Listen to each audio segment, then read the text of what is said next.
guys, welcome back to another episode of Creative Arts. Today we are here at Pilates Co-op KC to take class from instructor Wendy Bash. Let's go check it out.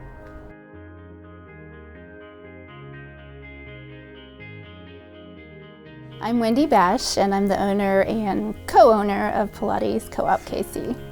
Well, I started teaching fitness classes actually in high school and college, and I always loved it. It was kind of something that I always did on the side, and then a friend of mine introduced me to Pilates, and it was just a total different experience, and I really loved it, and so I just kind of started incorporating it into my workouts, and then it became my love.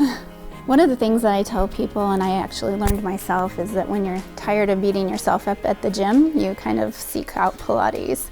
It's not as intense, but it has as many or more benefits. So Pilates is really good for everybody. A lot of my clients have said that they wish they'd learned about Pilates when they were younger, and they think they would have had more longevity or less aches and pains in their body, if they had been practicing it all along.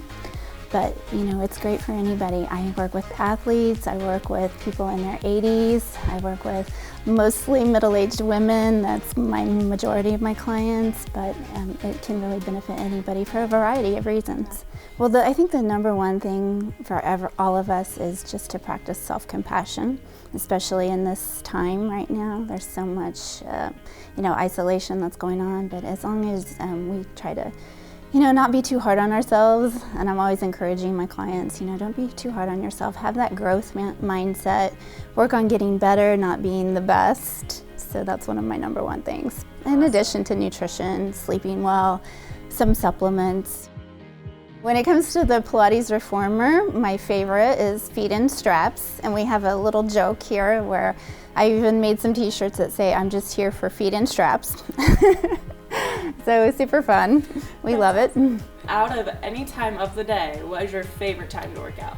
My husband and I get up at 5 o'clock in the morning, and I love that because we have our little quality time together, and we get to work out at home in our own little space. And I get to refuel and come up with some creative ideas for class too. And so I love doing that first thing in the morning. And what advice do you have to somebody who wants to try Pilates but is a little intimidated or feel like they won't be good at it? It is intimidating, and I am always applauding people for taking that first step and calling. So my advice is do it, take that first step, get brave to call, and just remember that we're just here to support you, or any Pilates teacher is just here to support and help people learn, because there's so much to learn with Pilates. It's a growth, it's continual. If you don't have prior Pilates experience, we like to spend a little bit of time introducing you to the machines, because they're pretty complex, and to the basic principles of Pilates. But if people have prior experience, they can just book online, where we welcome them to our classes. Thanks guys for joining us for another episode of Creative Arts. Also a huge thank you to Miss Wendy Bash for helping us take class today. See you next week, guys.